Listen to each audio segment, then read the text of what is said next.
Okay, you're on. All right.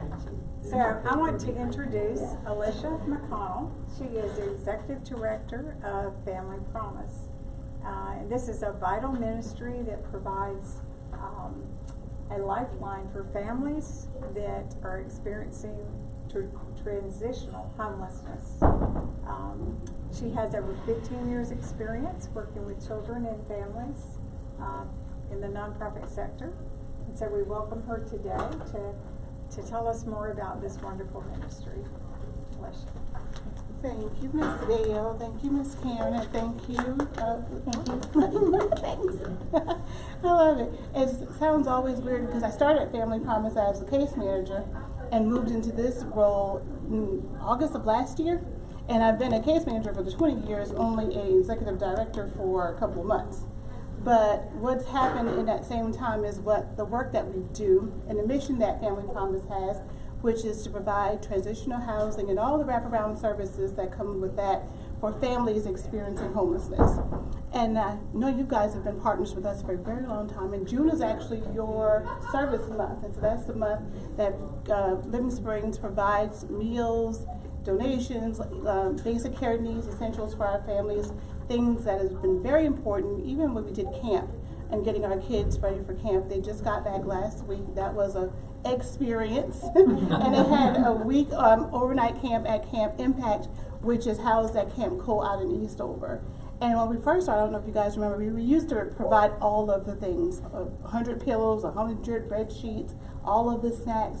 Now we just get to send our kids and take care of all the needs that they have rather than the entire camp itself, which is really, really good for us.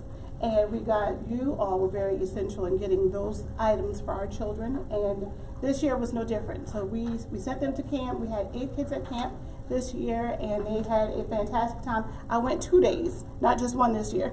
I went 2 days just so I could be a part of the fun. But what I will say is that I was thinking about this morning on my drive over about what's really been happening at Family Promise that I get to tell you about. What I can say for our community is that the need has become so much greater than when I started 4 years ago, which is kind of wild. You would think with time things get better.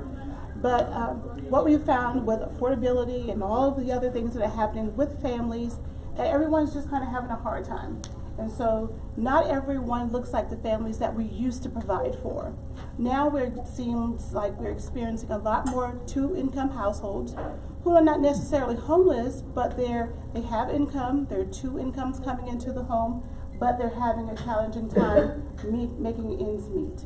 And so then they reach out to us to say, hey, I don't have it this month. It's been a car repair, it's been a health issue, it's been work related, and we just need help. Maybe it's even childcare. And so with the funds that we have, with being able to provide families with support through our Tomorrow's Promise program and our stabilization program, we're able to say we can help. So we've taken the burden off of families to provide childcare so that you can go to work, or we have paid for a car repair so that you can still get to work and meet the needs of your families. So what the needs of the community has kind of shifted to not really the homelessness. Yes, we are still providing and looking for opportunities to provide housing to our families experiencing homelessness. But what we're really right now seems to be doing a lot of is just helping families stay whole and helping them to meet those everyday basic needs that they have. And that's been a tremendous help for families. And so what we have done is a lot of families coming back to us to say, because you're not a family who's always, having a hard on their times. So they're saying, well, you helped us, how can we help? So it's really increased our volunteer base, because families who just said, well, I can do it. You did it for me last month. How can I help someone else? And so now they're coming back, which is a beautiful thing to say, I know what it's like. I felt that it wasn't good. How can I help someone else? And so we've been able to pair our community that came into us to ask for assistance with some of our families that are in our homes to say, maybe I can help you out with your budget. Maybe I can help you out with tutoring. Where does your child go to school? Maybe I can support you in that. And so we've really created another circle of social capital of families coming together who would not necessarily have made that kind of connection somewhere else. And we were able to provide a safe space for them to get together and fellowship. We've had meals together. The meals is one of those things that Family Promise that just has not changed. We like to eat. we like to eat. I'm not married, y'all. I'm like, ease up on the meals. But we get together a lot because there are lots of things that can happen over a meal. And it sometimes it's an adult and a small child, it's two children together. I saw one, she was wiping the face of another one. We had spaghetti, and I'm like, this is it. This is what we're doing. And that's all thanks to the partners like you guys that make those kinds of experiences happen at Family Promise. And so yes, we're taking them to the ballpark and we're creating experiences. We had kids to go to string camp at Wofford College. We had some at University of South Carolina. Just saying that right now, yes, your family is in a predicament, but that's not what we want children to focus on. We want children really to be able to just be children and have the experiences that all of their peers are having. So like camp, when they go back to school in August and they say, well, what did you do this summer? They can say that they had an experience at camp and they spent a week and they had all these amazing things happen and made new friendships. And those things matter to parents who, like all of you and like my parents, you want your children to have those things. But if they didn't have this resource at Family Promise, it would have been a hardship for them to do that. So we're just happy that that's something that we can provide. So in all of the things that are happening at Family Promise too, is our other ability to be able to provide stabilization to our families in our community and prevent homelessness. And it sounds crazy, but one of my greatest things, my desires is, I don't want to be in the business of homelessness. This really sounds cliche or taggish, but it's even more important to me to help families stay where they are rather than for a child to even know what that experience looks like, for them to even have known that we were homeless and all of their things were packed in something and they slept somewhere that was unfamiliar. So we do have a stabilization program, and it's also called eviction prevention, where the funds that you guys provide to us and along with other churches and grants that we get, that when a family says, well, the rent is $800. Right now, on average, about $1,300 is what it costs.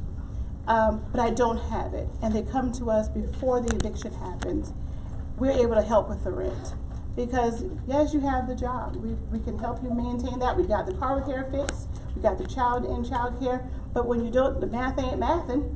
You need some help. And sometimes all of the services, but those two right now are the most important. Being able to keep families in their home with providing that prevention and eviction money, so that the other part of it too, guys, is that some of our families, more than should be, are staying in hotels because it's kind of become like the payday lending of space. And it's just as bad as payday lending. It's just predatory and it just eats up everything you have. So our families really are trying to do the best that they can, because you'd rather stay in some place that had a roof rather than in a car. This place says yes because they made it very easy for you to get in. But once you're in, you're trapped, because now you have all of your funds and it's due every Monday. And if you don't have, I think it's about average $800 a week to live in this space, they will lock the door. And all of your things are on the other side of that door.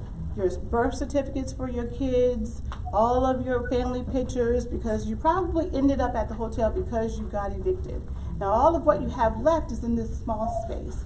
And if you don't have the money to pay that hotel fee at the beginning of the week, then they lock the door. They lock the door and all of your belongings are there. I can't even tell you all how many times I've sat on the phone on the other end of a mother or a dad who's saying, I need to pay the hotel, but my things are there. Unfortunately, we can't pay hotel fees only because it would just be like throwing money in the wind. But what I can do is say, well, have you been approved for an apartment? Well, yes, but I can't afford to move in it because I need the $750 to pay the hotel, and I need most times about $2,600 in order to move in to a new place. but who has $2,600 and $750 and all of the other things that you need? So that's where we are able to provide that financial assistance. So no, I can't help you get into the hotel, but I can help you get out of the hotel. So what I do, and my case manager, her name is Juliana, we work strong with our community and with landlords to find a space for that family, and then we get them approved. And once we get them approved, then we can provide the financial assistance to then move them out of the hotel. Because most people just don't have it where you can pay $2,300 to move in and pay the $700 in order to remain where you are. So there are lots of really hard things happening to a lot of our friends and our family and our people in your workspace you don't even know who are experiencing a challenging time. But the good news is that there is hope, and God has provided a space, and I would love to believe that one of those spaces, I know for sure, is Family Promise of the Midlands. And we are just consciously thinking about how to be good stewards about what you guys provide to us, and then how we then in return give it back to our community. So I just want to say thank you all for your prayers and all of the commitment you've made to supporting our mission. Thank you guys so much. Thank you. Yes, ma'am. Yes. I came in 2 minutes late, and I'm wondering if you can say, like, are there other people on your staff? Like, do you have a address or a location? And like, how many people are we talking about that you serve in a month? Okay, so we are located on 1333 Omarest Drive. Our building used to be a dance studio, and the organization itself was homeless, and it was gifted to us. And so we've done a lot of work to really make it a place where families can come and we can utilize for our workspace. And there are 3 of us here local. So with Juliana is our case manager, and Juliana actually was, when a church did the rotational model, she was with her mom, Miss Debbie Wood, who works at hand, but also a member at Trinity when their family stayed in the church, and she volunteered as a child with her mom, and now she works for the organization. And then there's Terry, she's our program manager, and Miss Sue Phelps has been with the organization the longest, and she lives in Surfside Beach, but she works remotely, but you would never know it, that's how great she is. And that's our staff. How many families do we serve a week? We have 3 volunteers who answers the phone for us. One, Ms. Nancy answers from home, and then we have Ms. Linda and Ms. Bonnie who come into the office Tuesday and Wednesday, and they stay from 9:30 till about 1:30, 2 o'clock, which allows us in return to take care of some of the calls we already had and meet the needs of the people coming through the door. And when I say people coming through the door, on average a month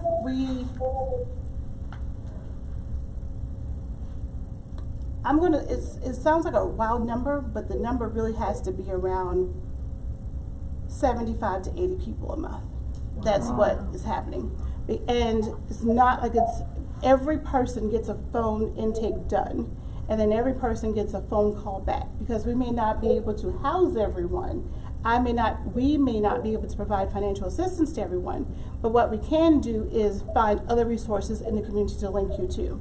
So we try our best not to just say, okay, we'll call you back, and we don't. So with the help of the volunteers and the case manager and Harry, we make a phone call back to see who it is that we can help, and then give redirection to those we can't. And so then some of those people, how many of those really do get assistance financially from us? I'd say half. So it's either going to be a child care. Last week we bought fans because people were saying didn't have air conditioning. We did car repair last week, and I know because then I have to sign off on it. We did a couple of child care costs. So they're just different things that families need beyond the housing that we're also able to provide for, but they're all of the things that kind of just, that come up that some families just can't afford to take care of right now. And so then there's food. So there's food, and there's gas is also right now the thing. So we've been able to purchase gas cards. And when someone says, well, I've got hired on a new job, now I have a space, well, the right thing to do is now let me help you get there, because you just can't, a little bit of help. If you're going to help, do all the help. And so then we try to give them the gas card, and if it's a uniform, what do we need to get you? So when you leave out of the store, you have everything you need in order to move forward. Because the goal is that we don't become homeless and you don't lose your job. I have another question. Yes, ma'am. Somebody else does. Please ask, because there are lots of parts. So, it seems to me like a lot of money, like the amount per week in a hotel and then the amount of mortgage or rent, and you haven't talked about running out of money on your end. Thank God. And you talk about grants. So I'm just wondering, I'm wondering what your budget is, if you can just talk about the magnitude of money. And I mean, part of it's just shock because I don't pay a hotel every week. It requires much, and we have a great board, and I like to believe that we are a conservative board, and my mom is a pastor, so I learned about stewardship very early, and trustee too. So we're going to budget, and so in my own household, I know what it looks like to budget. So we've moved that way as an organization. So we don't have any federal monies, and that was kind of intentional even when I started as case manager, only because I had went through that kind of experiences in other organizations. So I really didn't want that money, and so we don't.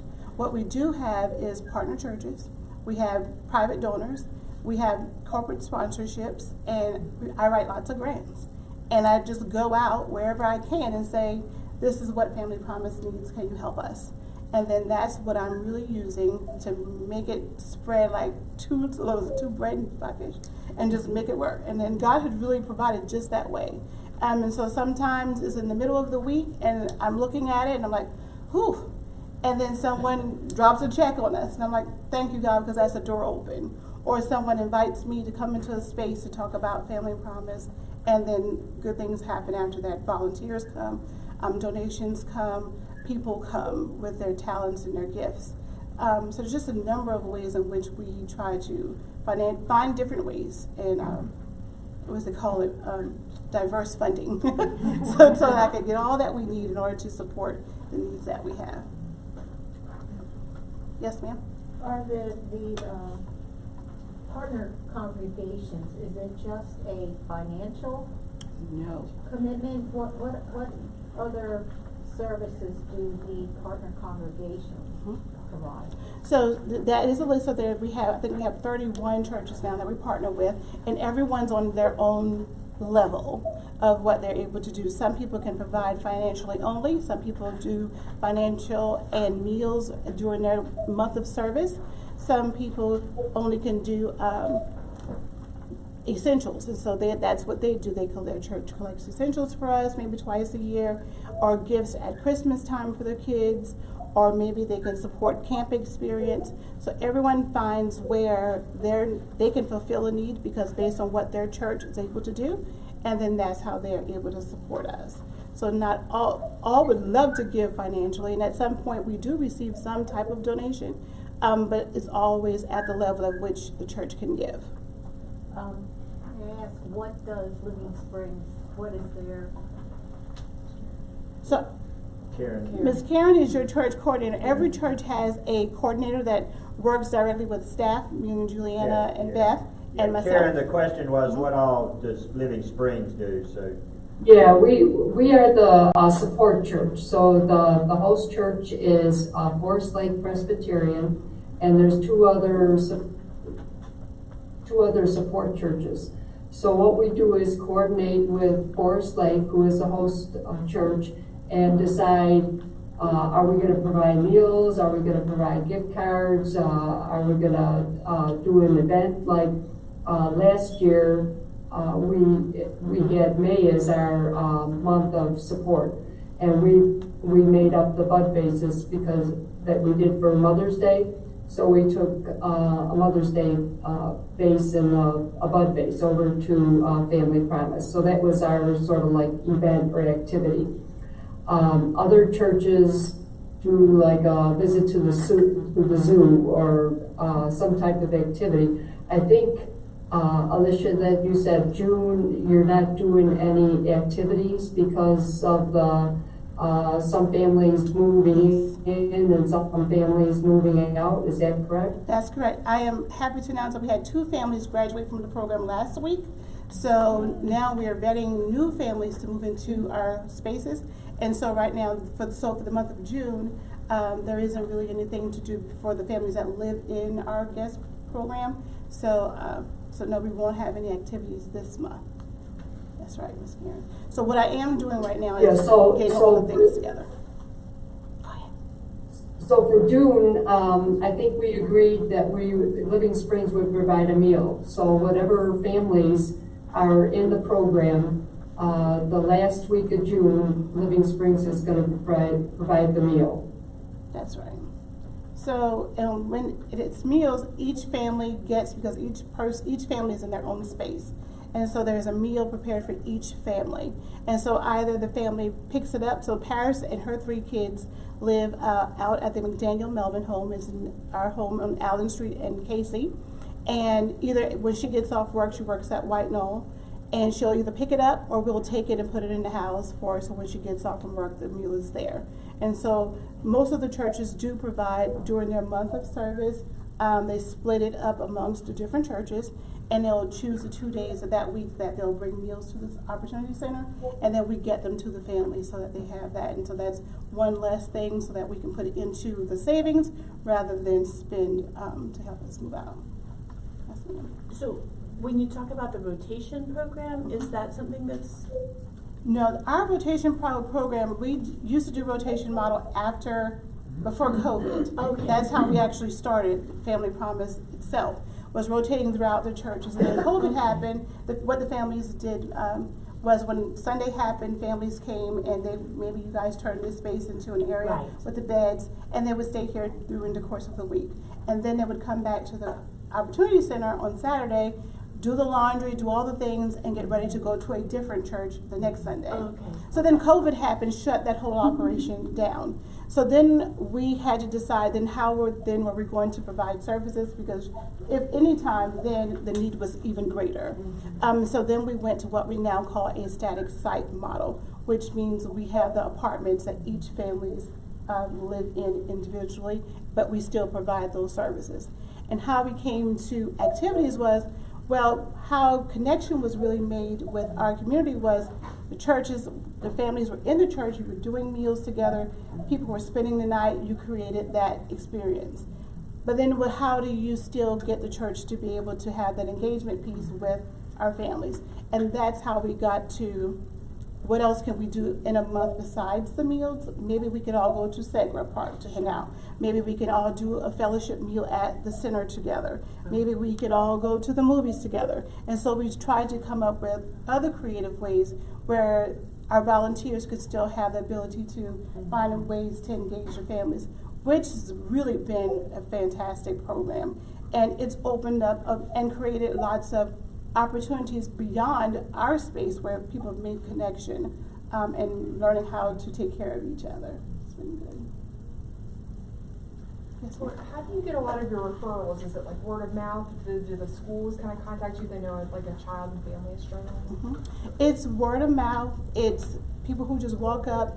Actually, the guy who works at the In-Town Suites that's kind of across the street from Family Promise, he who just thought he was going to be the hotel manager, God said he will use you. So now he uses him. So now he brings people over and say, I don't think the baby should be over here. You're right, sir. And so June knows that when a family shows up, and sometimes they're in a situation, he'll bring families over. We get lots of talks with pastors during the week, other community providers who are sitting down with someone, school social worker. So it's just a wide variety of who. Sometimes in the middle of the week, someone shows up at the church and they're like, let me call Alysha. Good. And that's always a good idea. And so then they come over too from the church. So it's just a wide range of where we get referrals. So, I would like to make an announcement / invitation. Do you mind if I? Yeah.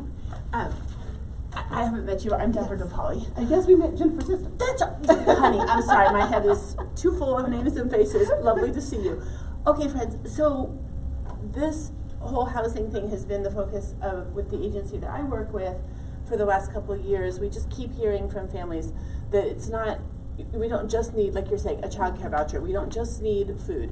We need more stable economic opportunity, especially around housing, because that's pretty much the biggest bill that any of us have every month. So we've had a one-day summit the last couple of years looking at that intersection of child outcomes and housing, because we know that safe, stable, affordable housing impacts children's health outcomes, their academic outcomes, all the things, right?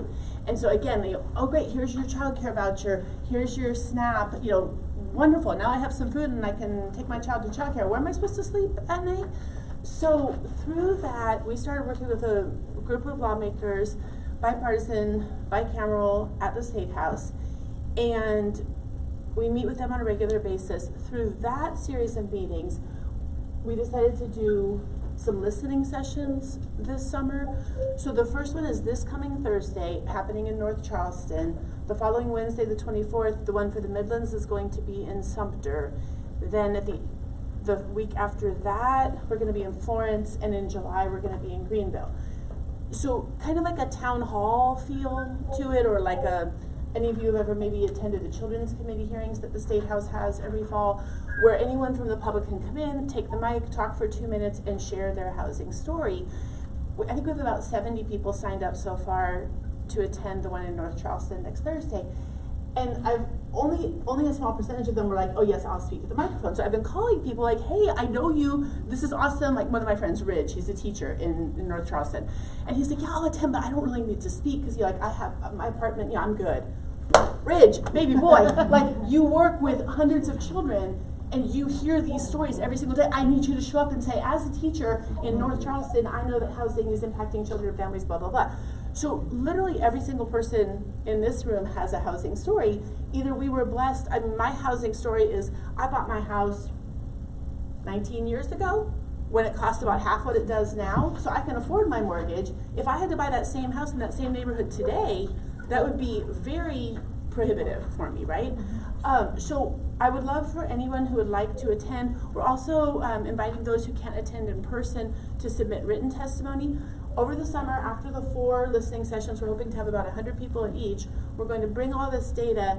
We already have someone from the Pew Research Foundation at the national level and this handful of lawmakers, both senators and representatives, both Republicans and Democrats, who have committed. I just got a text yesterday from Senator Ed Sutton. I can't be there, but as soon as you know what you want to do, I'm your guy. Yes, sir. Thank you, Senator. I'll be calling you right back in the month of August. So we're going to take all the data and make it into legislation to move the needle. Like this past year, the piece of legislation that sealed eviction records, so that if a family is evicted, it's not going to be on there. That was huge. That was huge. Thank you, Representative Carla Schuster. So it's not a forever thing, right? So that was a huge step toward housing stabilization for families. We also, this legislative session, they passed legislation around heirs property. A lot of times when homes or land have been passed down over generations, there's a lack of proper documentation, and then that keeps people from being able to keep their family land. So that also passed in the State House this session. But this next 2-year session, we're hoping to craft legislation that affects families, prevents homelessness, all those kinds of things. And we want to be able to speak to the lawmakers and say, wow, this summer we heard from dozens and dozens of people. These were the things that kept coming up. This is why we're asking you to create legislation that would do X, Y, or Z. So I have invitation cards. It has the QR codes on it where you could register, or if you're unable to attend in person, you can please submit written testimony. Any questions about that? It's super fun, y'all. Like people get nervous, like, oh my gosh, I don't know what I would say. Like I'm gonna stand up in front of some attorneys and some state agencies and some senators and some representatives. Child, they put their pants on one leg at a time, just like the rest of us. Some of them are more approachable and gracious, some less so, but that's on them. That's not on us. So I would love to see each of you be able to attend. Like I know the get the terminology right, but like the sealing of the eviction records, right? Like that was a huge goal that was accomplished. I'm just curious with Family Promise, like do you have like some like big dream goals or just like to keep serving families, which is wonderful? The big dream goal, that's a good question.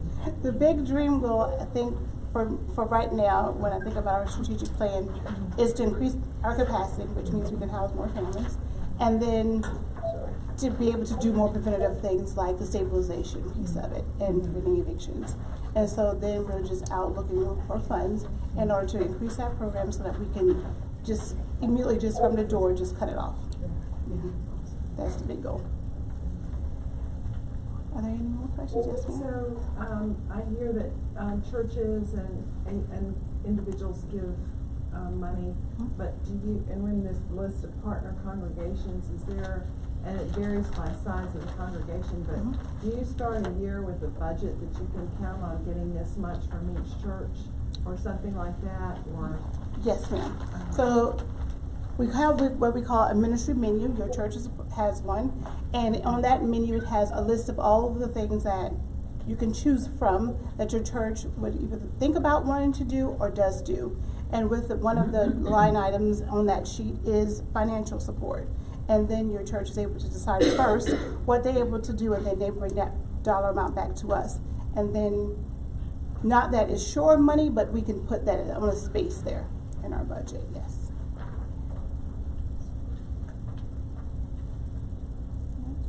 Anybody else have a question? Thank you guys so much. And my number is not, and like I told Ms. Gail, the computer this morning I stopped by the office and it was doing all the wonky things. So was the laptop. So I apologize for the print of my sheet that I shared. But definitely, if you are on social media, follow us on Facebook and Instagram. I try to post a lot about what's happening with our families, with the organization, the things that we're doing, so that we can keep our volunteers and our partners and everyone up to date about what's happening and what our needs are. So that, yes, on Friday I went to Fort Jackson to pick up furniture to put into the two homes that were empty. So we had a U-Haul truck, things that it was not in the work description. Drive U-Haul truck through Fort Jackson at 99 to 9.9 degree weather. But I did it because it is going to cost me way less to go to Fort Jackson and pay $10 for a table and 6 chairs than it would be for me to go to Walmart or anywhere else.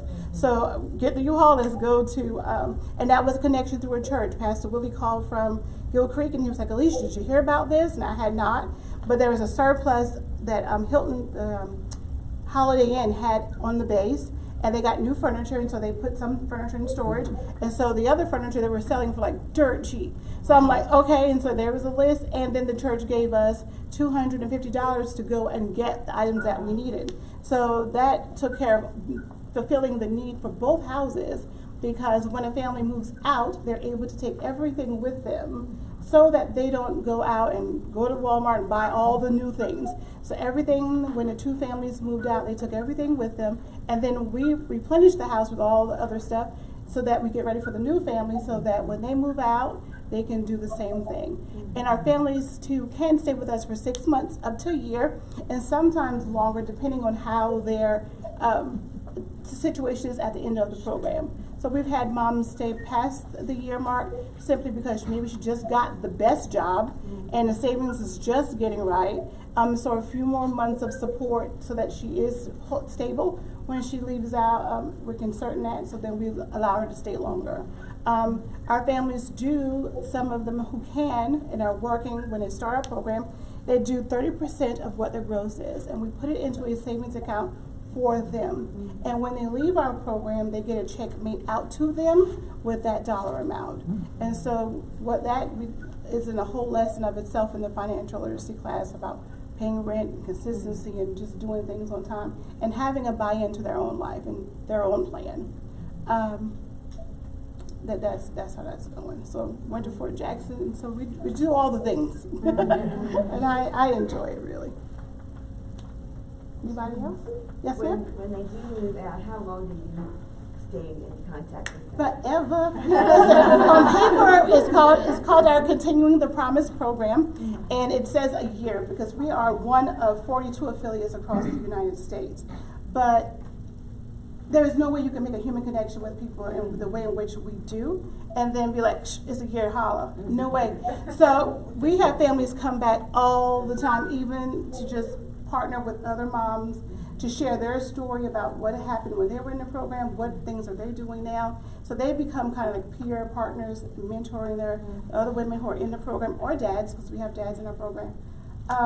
And so we just leave the door open. We leave the door open, and they know that the door is open, so that if there is a hard time or if there's something to celebrate. I've been to more birthday parties. I don't even have children, but I have been to more birthday parties and band recitals than I can count, simply because when you tell someone that you're going to be there, my belief is that you should do that.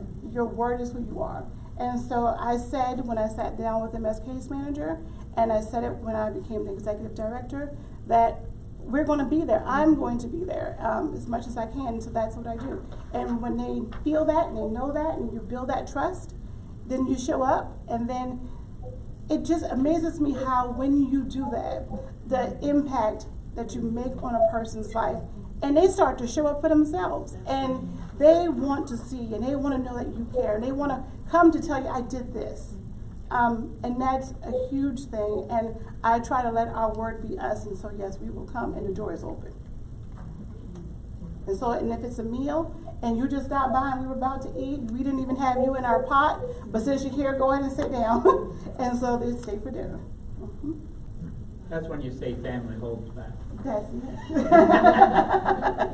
That's exactly it. Ms. Karen, do you have anything else that I had thought about and didn't mention? So currently, what families do we have to provide for? So today is Paris and Tennille. Tennille is still in her apartment over at Beatty Downs, and Paris and the kids are at Allen Street. And so Juliana did meet with one family on Thursday. They're coming back in for a second interview. And so hopefully we'll know this week whether that family will be one that moves into the Clayton home over in West Columbia on Dudley Road.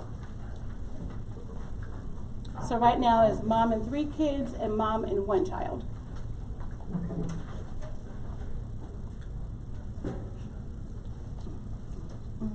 Yes, ma'am? I think a powerful part of the work that you do is putting a different face on, quote, homelessness. Like, most people, you say the word homeless, and they think of an older gentleman who maybe has substance use issues, and maybe pushing a shopping cart. Right, as a veteran, and whatever. When you say homeless, people don't think a mother and children. About 3 years ago, the New York Times published an article that said that the age group most likely to experience eviction at any given moment is children from age birth to 3. And people are like, no, how would a child be evicted? Because when you have young children, you're paying for childcare, diapers, formula. It's hard to work full time. So of course that's the age group that gets evicted the most. But people have a very judgmental, homeless. Oh, I see, you're not working. We got that stereotype a lot. And then before this job, I did youth, and it was the same thing. People were like, youth homeless? Yeah. It happens. 18 to 24 is another group of population that you don't think about, but they're out there. And here's the thing. There are people sitting in your small group. There are people sitting next to you at your job who are living in their car maybe one night, and they're thinking, okay, I'm fine, it'll be okay. Or they've spent the night with a family member, and they're couch surfing, or their kids are one place and they're sleeping somewhere else. And it's a lot of that, more than you would even imagine, where it's just, I can't find it, and when I do find it, I can't afford it. Or I'm in it, and I couldn't afford to keep it. And so families, I have moms, and like I said in the beginning, a lot of people who are in two-income households, but the math just isn't math, and the needs are still there. So what happens sometimes is, I'm on the phone with a mom or a dad, literally, and they're like, hi. I'm like, are you at work? I'm like, yeah. And they're on their job, but they're on their job trying to figure out how they're going to make ends meet. Am I going to be able to pay the electric bill? Will I be able to pay the rent? Do I need help with the water? And so it's on the job. It's not anyone who's just on the street struggling, substance abuse, alcohol, falling down drunk. These are women and men who are on their job, who are having a hard time, and then they turn to the community for assistance. Yeah. the good thing is God will provide that part. This was great. Thank you so much. Thank you so much for having me. Thank you.